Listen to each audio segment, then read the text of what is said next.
नमस्कार दोस्तों, ocean network में आपका स्वागत है। दो घटनाएं घटी हैं जिन्होंने सबका ध्यान अपनी ओर आकृष्ट किया है।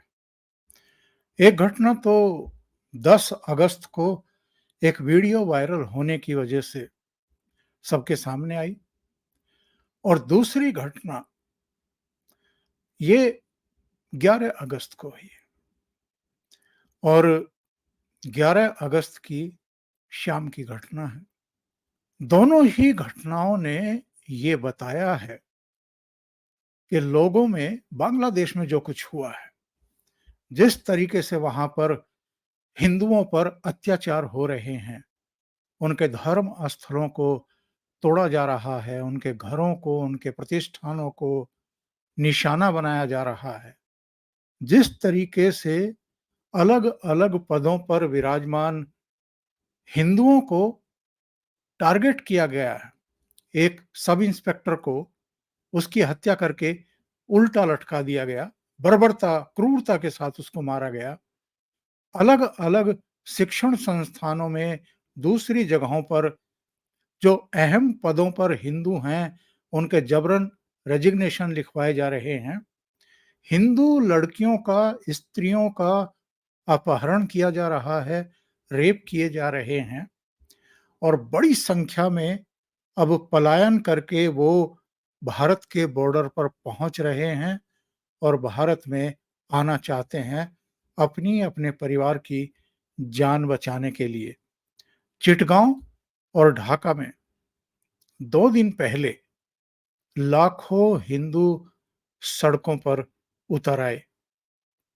ये जो वहां के हिंदुओं की बेबसी हमें दिखाई दे रही है और अपने देश में जिस तरीके से, मैं तो सत्ता पक्ष को भी कहूंगा और विपक्ष खास तौर से चुप्पी साधे बैठ गया है, उसको तो लगता ही नहीं कि इस दुनिया के किसी हिस्से में या अपने पड़ोस बांग्लादेश में, जो 1947 से पहले हमारा ही हिस्सा था, वहां हमारे जो अपने खून के हिस्से हैं, हिंदुओं पर बर्बरता और क्रूरता की सारी सीमाएं लांघी जा रही हैं। कोई भी हो इनमें से, चाहे राहुल गांधी हो, अखिलेश यादव हो, शरद पवार हो, ममता बनर्जी हों, जितने भी विपक्षी दलों के नेता हैं, अलग-अलग राज्यों में जिनकी सरकारें भी हैं, उन्होंने आपराधिक चुप्पी साध रखी है। किस लिए? कि कहीं अगर ये हिंदुओं पर हो रहे अत्याचार और बर्बरता पर कोई बयान दें, तो इनका जो मुस्लिम वोट बैंक है, वो नाराज ना हो जाए। जिन 2 घटनाओं की मैं चर्चा कर रहा हूं, इन 2 घटनाओं ने ये संकेत दे दिए हैं कि भारत के जो हिंदू हैं, वो भी भीतर ही भीतर सुलग रहे हैं।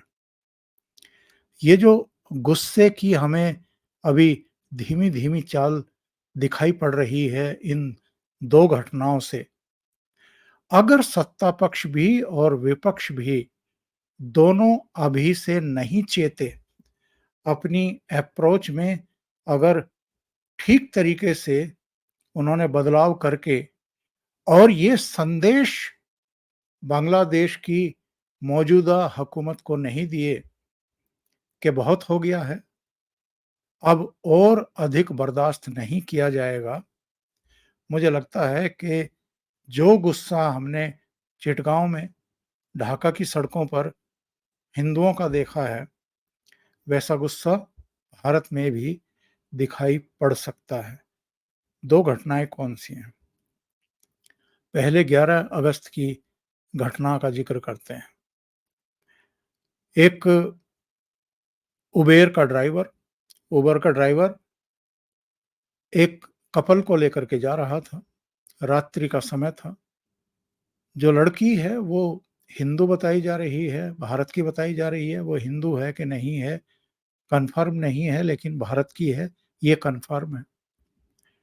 एक दूसरे जो युवक हैं या पुरुष हैं वो पाकिस्तानी हैं, ये कन्फर्म है। उस गाड़ी में बैठे हुए थे, आपस में बात कर रहे थे और उन्होंने भारतीयों के बारे में, ख़ास तौर से दिल्ली के लोगों के बारे में कुछ आपत्तिजनक टिप्पणी की। इस पर गाड़ी चलाने वाले ड्राइवर ने आपत्ति की और ये कहा कि आप भारत के बारे में, दिल्ली वासियों के बारे में इस तरह की टिप्पणी नहीं कर सकते हैं। इस पर उनमें बहस हुई। ड्राइवर ने गाड़ी को साइड में लगाया और उनको गाड़ी से नीचे फेंक दिया। जो कुछ हुआ है उसका किसी ने वीडियो भी बनाया है। ज़रा इसको देख लेते हैं कि हुआ क्या था। पहले जब उनको गाड़ी से नीचे उतार दिया लतिया करके, तब जो संवाद हो रहे हैं दोनों में वो, और इसके तुरंत बाद जो गाड़ी के भीतर हुआ था वो, आप जरा इसको गौर फरमाइए। और ये जो गुस्सा है ड्राइवर का, ये ऐसे ही नहीं फूट पड़ा है। जो कुछ 5 अगस्त के बाद से बांग्लादेश में हमें देखने को, सुनने को मिल रहा है और जिस तरह का हमारे देश के भीतर विपक्षी दलों के नेताओं का रवैया है, सत्ता पक्ष के नेताओं का भी रवैया, उसका मैं चर्चा करूँगा। प्रधानमंत्री ने हालाँकि जब 8 अगस्त को मोहम्मद यूनुस ने कार्यकारी प्रधानमंत्री के रूप में वहाँ शपथ ली तो उनको एक बधाई संदेश भेजते हुए ये कहा था कि हिंदुओं और अल्पसंख्यकों की सुरक्षा सुनिश्चित हो, ये देखें। लेकिन राहुल गांधी ने जो संदेश भेजा था उसमें तो हिंदुओं का नाम तक नहीं लिया, अल्पसंख्यकों की सुरक्षा की बात ही नहीं की। और यही हाल बाकी नेताओं का है। हमारे यहाँ जो सत्ता पक्ष के पार्टी के प्रवक्ता हैं, वो जो टेलीविज़न चैनलों में हिस्सा लेते हैं, वहाँ पर वो फिर भी हिंदुओं पर हो रहे अत्याचार पर अपनी चिंताएँ ज़ाहिर कर रहे हैं। लेकिन इसके आगे हम क्या कर सकते हैं, सरकार क्या कर सकती है, इस पर अभी भी मौन है एक तरीके से। सिवाय इसके कि होम मिनिस्ट्री ने एक निगरानी समिति गठित कर दी है, जो वहाँ की घटनाओं पर नज़र रख रही है और वहाँ के जो अधिकारी हैं, वहाँ के जो सेना प्रमुख हैं, उनसे भी बातचीत की गई है। तो जो घटना हुई है टैक्सी ड्राइवर की, उनके साथ जिन्होंने भारत को नीचा दिखाने की कोशिश की, बातचीत में भारतीयों की, दिल्ली वासियों की बुराई करनी शुरू कर दी, तो देखिए हुआ क्या था। Very nice. Very nice. Very nice. This man has left it on the road at 12:30. This is the India. Modi ji's India. ये है देखिए. ये है हिंदुस्तान. हाँ. और तुम्हारा पाकिस्तान नहीं है. बहुत बढ़िया. हलाला की औलाद हो तुम लोग. बहुत बढ़िया. बहुत बढ़िया. ये कुछ भी नहीं है. आप ऐसे कैसे कह सकते हैं कि आप दिल्ली के अंदर लोग शरीफ नहीं है? मैंने ये नहीं कहा है. मैं आपको सॉरी, मैंने आपको बोला था. लेकिन एक चीज, अब मैं उस टाइम मैंने आपको सुना कि आपने बोला कि दिल्ली में रहती, दिल्ली में कोई शरीफ नहीं है. तो आप अपने वर्ड्स को थोड़ा कंट्रोल करेंगे तो ज्यादा बेटर है. उन्होंने बिल्कुल भी ये नहीं कहा था. उन्होंने ये कहा था कि देखिए, मैं अननेसेसरी किसी आपको जो सुनना है सर आप वही सुनेंगे. आपकी मैं आपको, आपसे कोई कह रहा है, मैं भी बगल में ही बैठी हूँ, वो ये कह रहे थे कि यहाँ के लोग बहुत वो मतलब परस्त तो है ही. उसमें ये पाकिस्तानी वो थोड़ी वो चीज है, जैसे बॉम्बे के लोग कहते दिल्ली का मतलब है, तब कोई दिक्कत नहीं है. मुझे गलत समझ रहे हैं. आपके ब्राह्मण और हिंदू होने से मुझे क्या फर्क है, वो मुझे बता ही क्यों रहे हैं. मैं बता रहा हूँ कि मैं इंडियन भी हूँ साथ में. तो इंडियन, ये थोड़ी इंडियन का मतलब है कि पाकिस्तानी को सड़क पे छोड़ देंगे. इंसल्ट करूँ दिल्ली की, मैडम दिल्ली इंसल्ट सुनना या हिंदुस्तान की इंसल्ट सुनना, वो मैं नहीं व्यवहार कर सकता. कोई चीज नहीं है. या आपने दिल्ली में बोला कि एक भी शरीफ इंसान नहीं है. यानी जो कैब का ड्राइवर है, टैक्सी का ड्राइवर है, उसने साफ कह दिया कि दिल्ली वालों की या हिंदुस्तान के लोगों की बुराई मैं गवारा नहीं करूँगा, सुनना पसंद नहीं करूँगा। और रात को 12:30 बजे उसने गाड़ी रोकी और उस पाकिस्तानी को बाहर का रास्ता दिखाया कि जाइए, शुभ रात्रि। ये पाकिस्तान नहीं है, ये हिंदुस्तान है। और ये लेडी जो उसकी मित्र बताई गई, वो उसका पक्ष लेने की कोशिश कर रही थी, सफाई देने की कोशिश कर रही थी और ये भी ताना मार रही थी कि ये है मोदी का हिंदुस्तान, ये है मोदी का इंडिया। तब उसने कहा कि ये हिंदुस्तान है, पाकिस्तान नहीं है। बहरहाल पहली घटना ये जिससे गुस्सा दिखाई देता है। दूसरी घटना 10 अगस्त को गाजियाबाद के जो गुलधर के पास मधुबन का इलाका है, बापू धाम क्षेत्र जिसको बोलते हैं, वहां खाली जमीन पर बहुत सारे टेंट, झुग्गी झोपड़ी टाइप वो थी और एक पिंकी चौधरी है, ये हिंदू रक्षा दल के अध्यक्ष हैं। ये और इनके एक और साथी बादल उर्फ हरिओम और कुछ दूसरे लोग इनके साथ थे। इन्होंने वहां लठ बजाया और ये कहकर के लठ बजाया कि ये सब रिफ्यूजी हैं, बांग्लादेशी हैं और जाहिर है गुस्सा उनके प्रति है जो वहां हिंदुओं को पीट रहे हैं। वो गुस्सा यहां निकला है और बुरी तरह से निकला है। उनके वो टेंट, उनकी झुग्गी झोंपड़ी वो सब उखाड़ करके इन्होंने फेंक दिया, लाठियां बजाई, कई लोग घायल हो गए, भाग निकले वहां से। कुल मिलाकर के वहां 15 परिवार थे, झुग्गी झोंपड़ियां थी, उन सबको उखाड़ करके फेंक दिया गया। एक दो जगह पर कुछ आग वाग भी लग गई। ये सब जब हो रहा था तो बताते हैं कि अपने आप ही आग लग गई थी। बाद में पुलिस वहां पहुंची, इनको पिंकी चौधरी को और जो इनके साथी थे बादल उर्फ हरिओम, इनको हिरासत में ले लिया गया, बाद में गिरफ्तार कर लिया गया, मामला भी दर्ज किया गया। लेकिन ये दो घटनाएं क्या बताती हैं? ये बताती हैं कि हमारे यहाँ जिस तरह की चुप्पी साधी हुई है उससे लोग अंदर ही अंदर सुलग रहे हैं।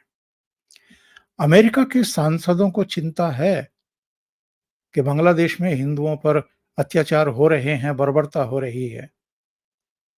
यूएन जनरल सेक्रेटरी का भी बयान आ गया है, हमारे प्रधानमंत्री का भी बयान आया है, कुछ और देशों ने भी चिंताएं जाहिर की हैं, लेकिन पश्चिम का वो पूरा मीडिया जो भारत में अगर कहीं किसी मुस्लिम के साथ ऊंच नीच हो जाए, किसी ईसाई के साथ ऊंच नीच हो जाए, तो वो जो पूरा जो है दुनिया को सिर पर उठा लेता है और भारत को बदनाम करने में लग जाता है।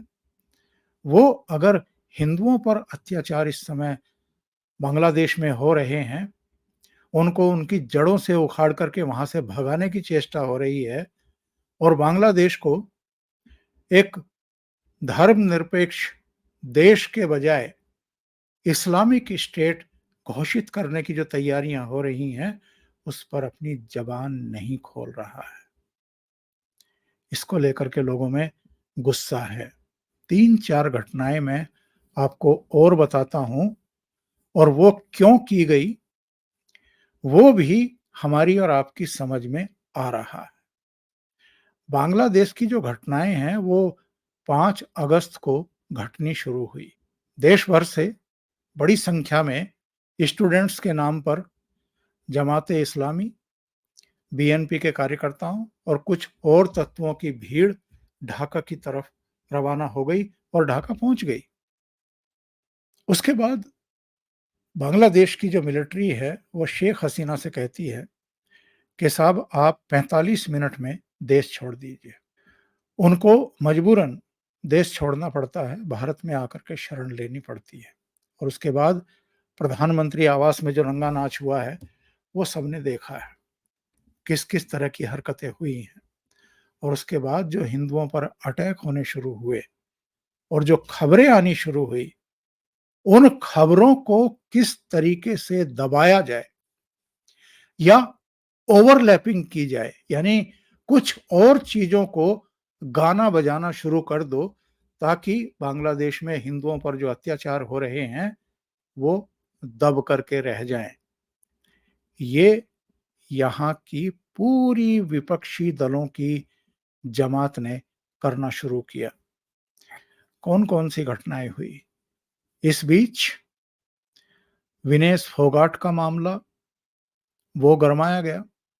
कहा गया कि साहब ये जो 100 ग्राम वजन अधिक पाया गया, इसमें भी कोई षड्यंत्र है, इसके पीछे भी कोई है, इसकी तो जांच की जानी चाहिए।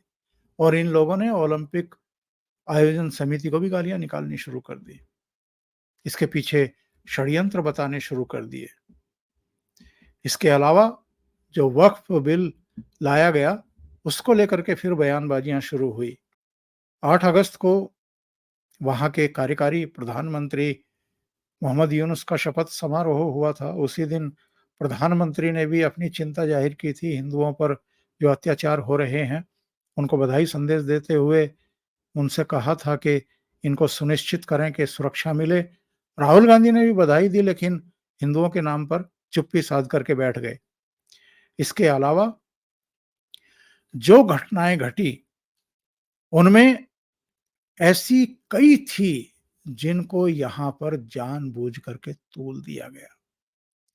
अब ये हिंडनबर्ग की एक और रिपोर्ट मंगा ली गई साहब। और हिंडनबर्ग क्या है, और हिंडनबर्ग की दुनिया भर के अलग अलग देशों के बारे में और देशों में काम कर रही कंपनियों के बारे में जिस तरह की खबरें उड़ाई। और चूंकि शॉर्ट सेलर कंपनी है और पिछली बार भी इसने करीब 344 करोड़ रुपया कमा लिया था, जो अडानी ग्रुप पर इसने झूठ फैलाया था, जिसके बारे में सेबी की रिपोर्ट ने भी और बाद में सुप्रीम कोर्ट ने भी माना कि कोई अनियमितता नहीं थी, ये बकवास रिपोर्ट थी। उसने फिर एक शिगुफा छोड़ा, और ये भी इसीलिए छोड़ा गया ताकि एक तो भारत में जो वित्तीय अराजकता है उसको हवा दी जाए, भारत की जो संस्थाएं हैं जिनमें सेबी प्रमुख है उसको बदनाम किया जाए, और सुप्रीम कोर्ट का भी जो आदेश आया था उसको भी ताक पर रख दिया जाए। बाकी तो छोड़ दीजिए साहब, राहुल गांधी का बयान तक आ गया इस पर। और राहुल गांधी ये काम पहले भी करते रहे हैं, ये पहली बार नहीं है जब ऐसा राहुल गांधी ने किया है। पहली बार भी जब रिपोर्ट आई थी, जब सवाल खड़े हुए थे, तो मुंबई में इंडी अलायंस की एक मीटिंग बुलाई गई थी सब घटक दलों की। वो सब तो मीटिंग में लगे हुए थे और राहुल गांधी प्रेस कॉन्फ्रेंस कर रहे थे और अडानी और मोदी पर अटैक कर रहे थे। और इस बार भी इन्होंने यही काम किया। इनका बयान जरा सुनिए, छोटा सा बयान मैं आपको सुनवा देता हूं। Namaskar. Imagine you're watching a cricket match, international cricket match between India and Australia. And every single person who's watching the match and those playing the match know that the umpire is compromised. What would happen to the match? What would happen to the fairness of the match? What would happen to the outcomes? How would you feel as somebody who's participating in the match? This is exactly what is happening in the Indian stock market.